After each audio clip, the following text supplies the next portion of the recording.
Hello everybody and welcome to another hobby cheating video, and today we're going to talk about speed painting squigs to a high quality. This lesson is going to contain some stuff about fun tricks to really make red pop and to paint really high quality red fast. Red is often a color that challenges people. People like to have really bright red. They like to have things that really show up well and, you know, are really exciting. Squigs are such a great opportunity to do that. So we're going to use our standard color scheme here for squigs. That is to say, we're going red.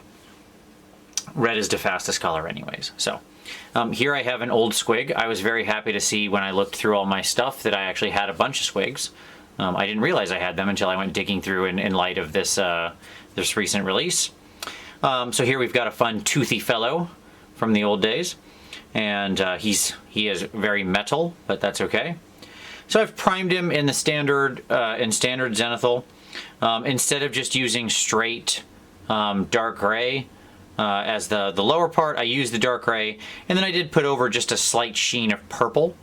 It's very light, it doesn't really super show on the camera, but I just wanted to have a little bit of a warmer tone to it, but it's not going to matter much in the long run. If you just did a standard zenithal prime, you'll get basically the same effect.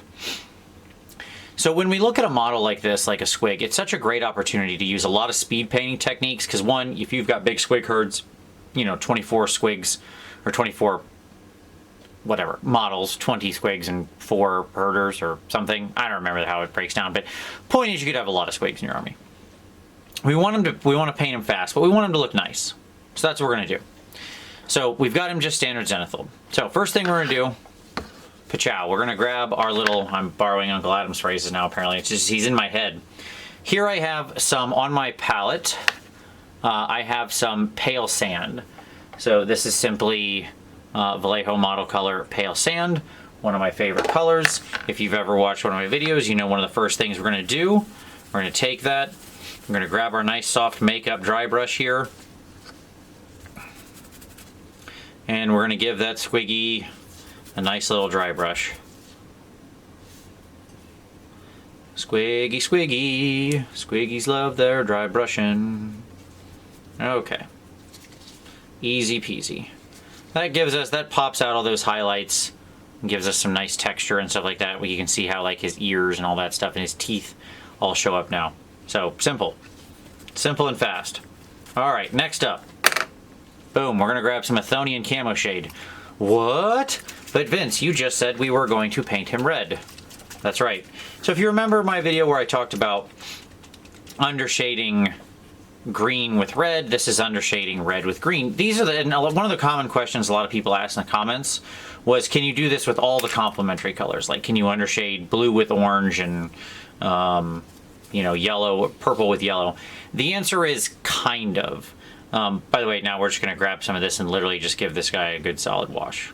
Just, that's it. Just, so I'll talk while I'm doing this because I think everybody knows how to apply a wash. You get some wash out of the pot and then you put it on the model. That's it. Complete. No, so the answer is red and green work some of the best for this, and the reason for that is because both red and green are naturally quite transparent colors. The purple and yellow don't share, are probably the worst for it. And the reason for that being that yellow is, or I should say they have similar transparencies. Yellow is so weak. By the way, what I'm doing now is just taking some water on the end of my brush and wiping off some of the wash where I don't want it to be as strong. So you can see how I'm kind of pulling it off the top parts there. This is just a way to make sure that I keep the top of him nice and bright. So now we gotta wait just a moment for him to dry, and while we do, I'll finish talking about my color composition, where we go from there. Yellow is so weak and purple is so strong that if I were to want to do like a purple squig, undercoating it in yellow would do basically nothing. The yellow just is far too weak to actually weaken down the purple and create that desaturated shadow. Now, purple will work for yellow for exactly the opposite reason, right?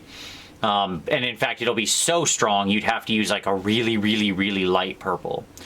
The other advantage to undershading like green of goblin skin with red is that red, the human eye is trained to see red as blood, as life.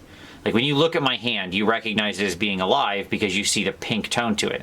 If my hand lacked this pink color, lacked all red, if it was just like gray and purple, you'd be like, oh, Vince is dead. That's a corpse, right?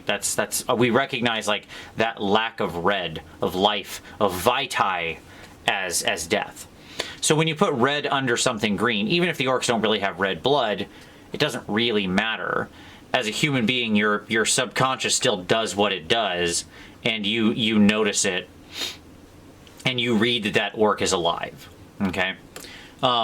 Green under here is just acting as a desaturating element to the red, okay? All right, so we've got our little squig. You can see we've got our green all nice and dry. Now what we're going to do is we want to add some yellow to this because we want to make sure when we lay our red down it's nice and rich. So we're going to get out our old friend Lamentor's Yellow. Now this is going to be more of a controlled glaze using this how this is supposed to be. We're going to get plenty on there, but we're not going to wash him. We're going to wick off the excess on the brush. And we're just going to give him a nice, simple one coat glaze. Just going to add some yellow here. Just pull it around on him. Oops, sorry.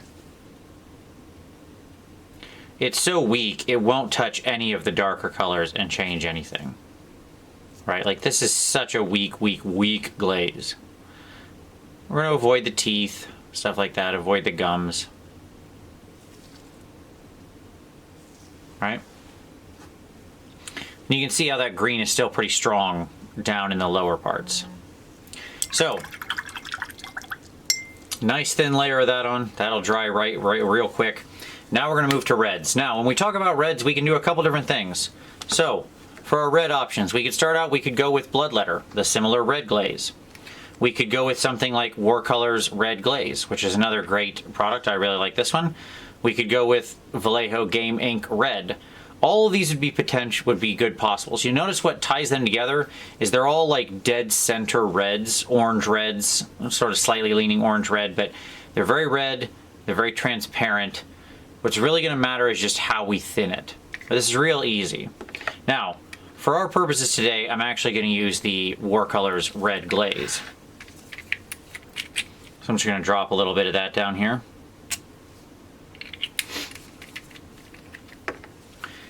Get some water in my brush, no big deal.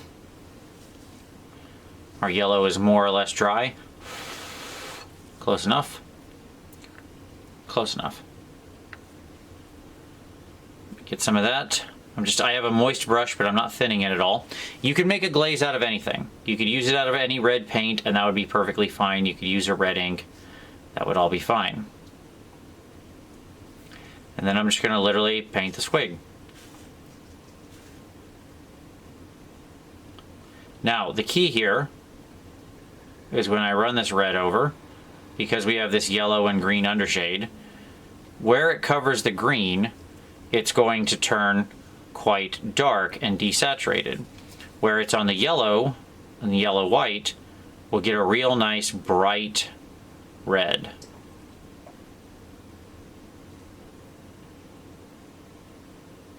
So we just give them a quick... And one of the nice things about the Warcolor's glaze is I can just keep pushing it around on the model. You notice I'm literally just spreading it out on the model itself, like I haven't went back at all to the palette. I just keep pushing the existing glaze around, spreading it out, getting a nice thin coat.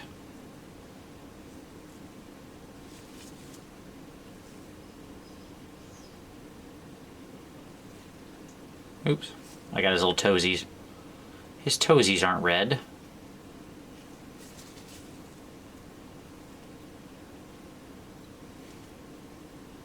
Okay. And right away, you can see there when we look,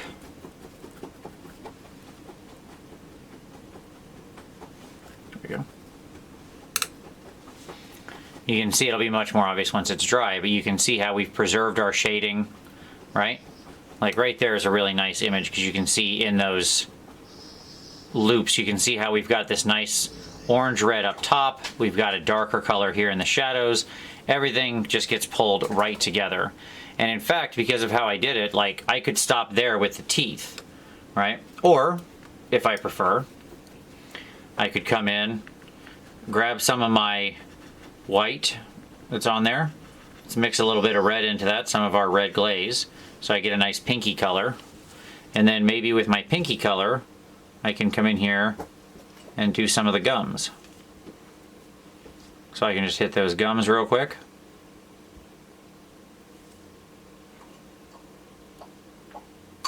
I'm all about, one of the keys to being fast is less paints. Just use what you've got. Use your existing stuff. So we've got our pinky gums, and we have a bunch of green stuff in there already from the Athonian Camo shade, and green looks nice on, as sort of gross gumness on Squigs. So now I'm going to take some of my white, and I'm just going to draw down towards the bottom of each tooth to really get those teeth popping out. Just side of the brush. I'm always moving in the direction towards the tip, so the tip gets the lightest. Right?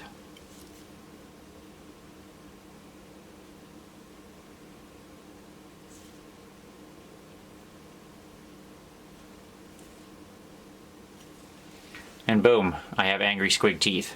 I can go ahead and get the nails as well. So we can just go 1, 2, 3,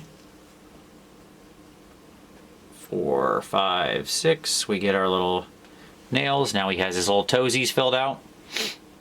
Maybe I want to dot the eyes or something, because like he does have little eyeballs. So we'll want to get those. We'll pop those out. He has very hidden eyeballs, but they're in there. Right? And there we go. You can come back in with a second layer of the white covering less. One of the interesting things is like colors like this pale sand will dry weaker than they initially appear. So you can actually just apply the same color twice, covering less space, and you'll get a natural transition. You don't need to switch your paint. You don't need to go to a lighter color. You don't need to get out some secondary thing you bought. Just use one color.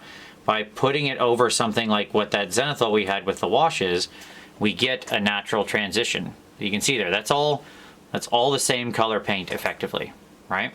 And yet look at that beautiful transition. So we can then just go ahead and let's really get those front teeth popped out just on the tips. Just so those are nice and bright. If the gums are a little too pink and you don't like, and you know, they feel a little too pink, which they might, that's perfectly fair. What we'll do is we'll go back to our Athonian Camo shade. There it is. Let's grab a little of that. Now we're going to get real crazy. We're going to grab some of our red glaze and we're going to mix it with some Athonian Camo shade to get a nice desaturated brown, basically a wash. And then what we're going to do is we're going to just drag that right across our gums there. Then I'm going to grab some of the full-on green. And I'm going to force that just up into the edge. So that way I get that nice darker color in between there. If you want, you can run another little quick layer up toward the bottom of the teeth. So we push that transition even farther. Nice and easy. We can stick a little in his ears. There you go. Now, if you want to, let's say, if you look at that, I think that's a pretty good squig. I think he's done. Like, I would be, I feel like that's a happy squig. He's ready to go eat his enemies. But, if you want to go farther, which you might, we can still go farther. And we can do it still quick and easy. You ready? Here's all we're going to do. Here's our final trick for the fast squig painting. We're going to take our dry brush again. We're going to grab the last of our ivory.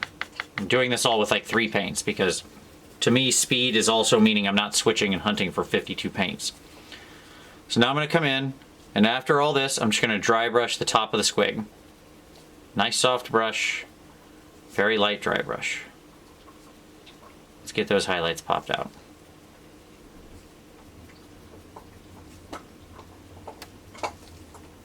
Okay, so now Healy's got that. Then what we're going to do, now we're going to go to our bloodletter. Bloodletter glaze really is a great product. It's a shame. You don't, like, it doesn't actually work very well on bloodletters without the right preparation, ironically, but it is quite useful. So now we're going to take the bloodletter and we're just going to run it over everything here. And it's so weak, it will just barely react with that white. And what we'll get is a much more saturated, intense red at the highlights. So instead of going toward white or having sort of white highlights or pink highlights on our squig, which we don't really want, instead we'll just get very, very intense red highlights. And there we go. And now we've pushed him even farther. You can see, like, look at that wonderful contrast on that side in between his cheeks and stuff like that. Like, he really pops out there. That's all there is to it. That's speed painting your squig. The keys to this method really are using the complementary color of the undershade of your green, okay, to create your nice shadows for your red, right? So I have this wonderful transition throughout the model. You want to stick to having some kind of, like, you could use bone or pale sand or any kind of near white. Don't use a pure white. You're going to get pink too easily then. You need to have that yellow and brown infused white to get the rich red. You want to, if you want to really make sure you stick to a rich red, again, don't forget the trick of Lamenter's glaze. This is always great going over your whites and stuff to really enrich the red and make it appear more orange red, more of a warm tone. You then just run a single red glaze over everything. Could be a thin down ink, could be bloodletters, might take 2 applications, could be a Warcolors glaze, which is, they're awesome out of the pot, I love them. Could be thinned paint, anything like that. Make a glaze. I have a video on that if you're not sure how to make a glaze. Then you just pick out the rest of your details, your teeth and eyes and stuff, and you're good to go. That's your angry squig. If you want to pop the red even farther, second, very light, very light, very light, super light, we're so light, dry brush by another even thinner red glaze, usually bloodletter straight out of the pot or something like that. And there you go. You're good to go. So, if you liked that, give it a like. Subscribe for additional hobby cheating in the future. If you have something you'd like to see in a future video, go ahead and drop that down in the comments below. We always like to see comments for what you want to see. But as always, I appreciate you watching this, and we'll see you next time.